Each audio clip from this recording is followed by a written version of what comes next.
Hiya, welcome back to episode 2 of Fast and Night. We're going to start off here. We're going to have normal difficulty, advanced edition content on, and yeah, we're going to start.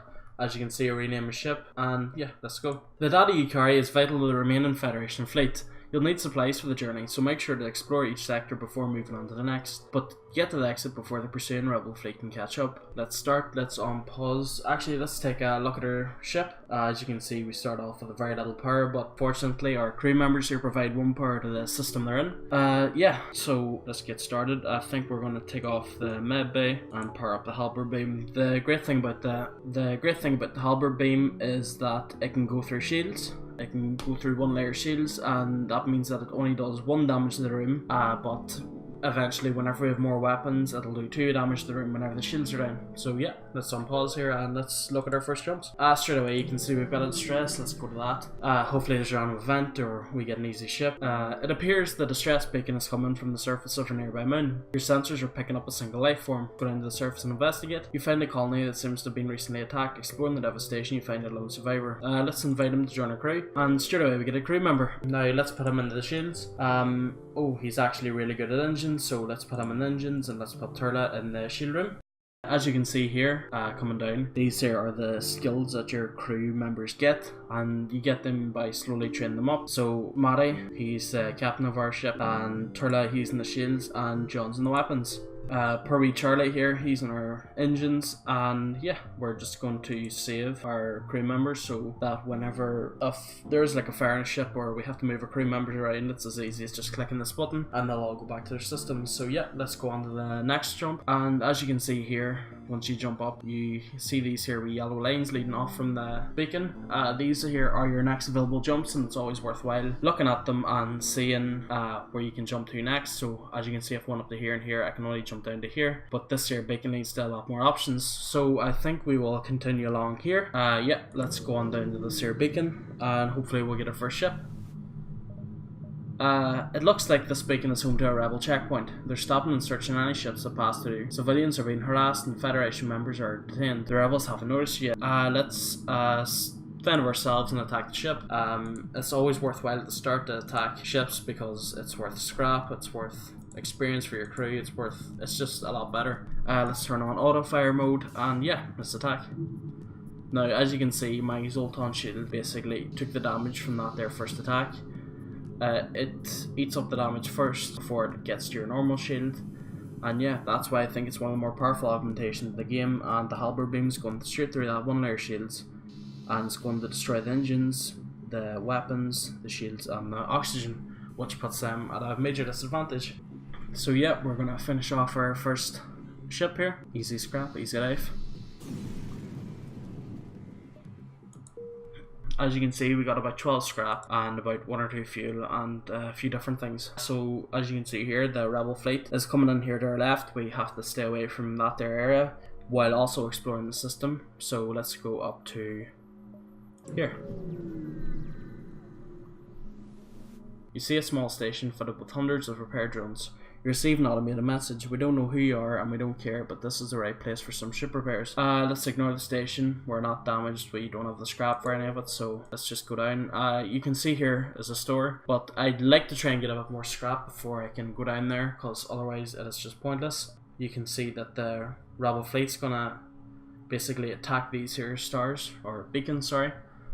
And that means that these here beacons are pretty much pointless now because they're going to have rebel ships in them and you can't really go back to them. Let's forget about the store and move up this distress. Let's go to this here beacon first and then the distress beacon. You spot a small rebel ship nearby. It seems to have been refitted for transport rather than combat. It does not seem to want to engage you in your ship. Let's demand the surrender if they're good, so we're going to say no. It looks like they don't want to fight and they're trying to escape. So it's always worthwhile seeing that their enemy FTL recharging so you can kind of target their systems a bit more. It has a defense drone. Thankfully, this here only shoots down offensive drones, so ones that I send out. So let's do something like that. Maybe we could get a bit more if we done this right. Yeah, there we go. That there is hitting 5 rooms there, so that's always worth it. And yeah, just letting our drones recharge.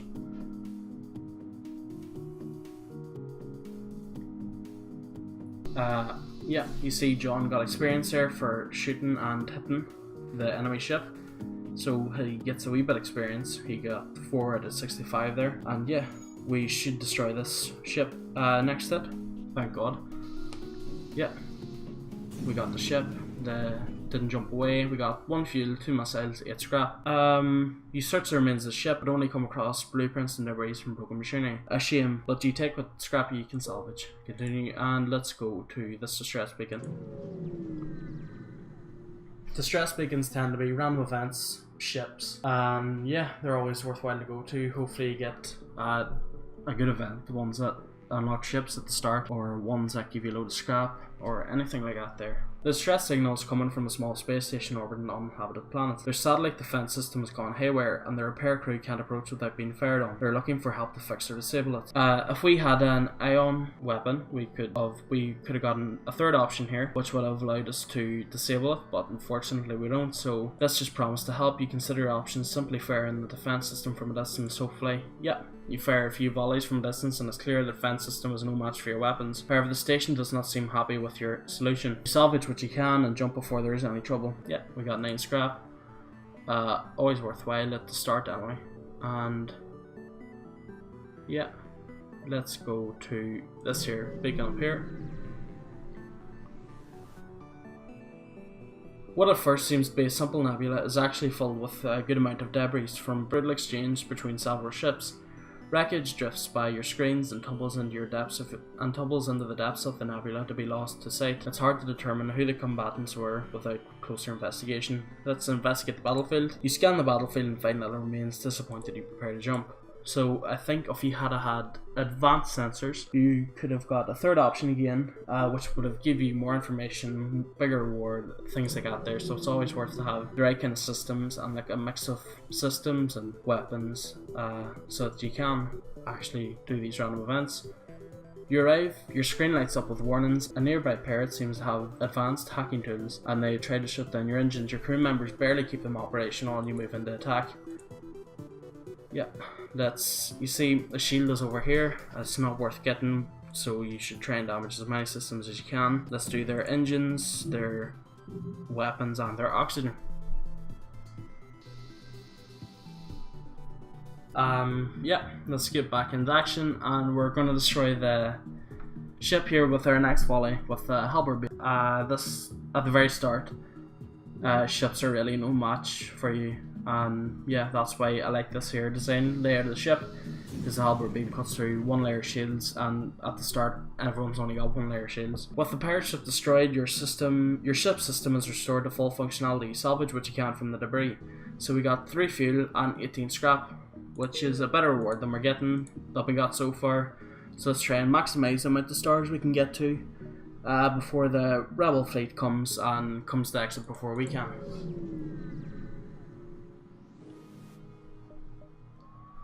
You find a rebel automated scout floating near this beacon. Despite its pristine condition, it appears to be deactivated. Don't risk activating it and just strip this ship for any useful scrap. It's near the end of the system, there's no real point attempting to download its data stores. Let's just do that, free scrap, and let's move on to the next beacon.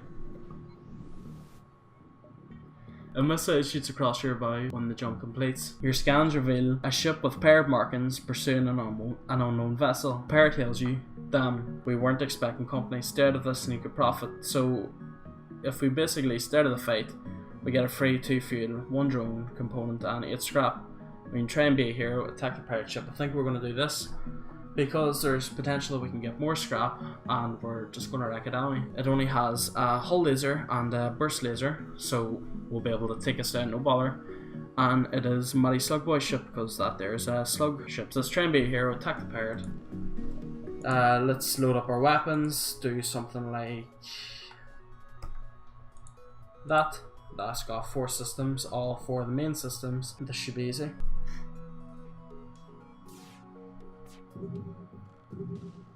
I think whenever I go to a shop next, I'm gonna sell this here Bledo missile launcher.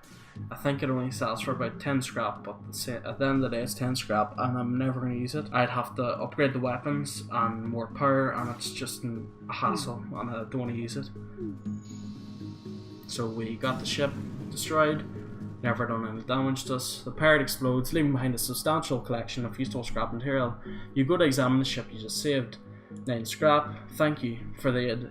I'm an arms dealer, that usually only works with rebels, but considering the circumstances I'll make an exception.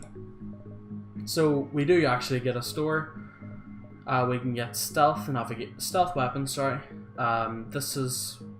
this basically doesn't absolutely wreck your cloaking device whenever you shoot weapons. Advanced FTL navigation, so you could go to the end of the system and then start jumping everywhere else, and then whenever the rebels are about to take the exit and you're like way across the system, you can actually jump back to the end. Automated reloader, which gives you 10% cooldown between weapon shots, which is probably good at cloning bay, which I think is one of the better things in the game. Let's see what else it has. A hull laser, a Hermes, and flak. So first of all, we're going to sell our missile launcher, which gives us 85 scrap, by clone bay. And for the clone bay to work, basically, it has to have powered it. Now, if a crew member dies, they'll basically come back alive again from the clone bay, which I think is a lot more powerful than the med bay, because you can take more risks with your crew, keep them in there for longer. Yeah, we're going to go to the last beacon and then jump to the exit, and that'll be the episode. You arrive at the system to see a pirate ship pursuing a civilian ship. You detect messages from the civilian ship on the distress frequency. Let's aid the civilian ship, and it's a Manta ship, so we're just going to wreck that again. Do something like that and let the weapons charge up. You can actually get an augment to whenever you jump and you're in a fight, your weapons are already loaded, which I haven't got in a while, but I think it's definitely going to be worth it if you can get it. And yeah, that's basically the ship dead. It can only fire off ion blasts, which are only useful whenever they actually have their other weapon up. So yeah, we'll destroy this ship. And yeah, that's only going to be one more hit of the ship and it's destroyed. Hopefully we get some good scrap rewards, and yeah, maybe even a weapon, and John's experience going up. And we got 1 fuel, 1 drone part, 18 scrap. Let's contact the civilian ship. He patched up some of my hull, which would be nice if we had any damage, but we don't, so let's just go to the exit here. And yeah, that'll be the system complete, first system complete, and we'll see what options we have for the next episode. I'm probably going to do this. I don't quite know if I'm going to use drone parts yet, but usually at the end of the system, whenever you go to the exit, there is an event which does aid you in some way. This happens to be one of my more favourite events. If it had been sell 15 missiles for that amount of scrap, I would have taken a no bother. I don't plan to use any missiles. It says, you see a civilian space station with heavy damage. You receive a message, we've been hit hard by the war. We need more drone parts to speed up our repairs. We'll buy some off you if you have extra. So let's sell 3 drone parts, 12 more scrap, and potentially we could upgrade the ship, but I don't think I'll do that now. And yeah, that's the end of the episode. Thank you very much for watching. Episode 3 should be out soon. And yeah, thank you. Make sure to hit like and subscribe. Thanks very much. Bye.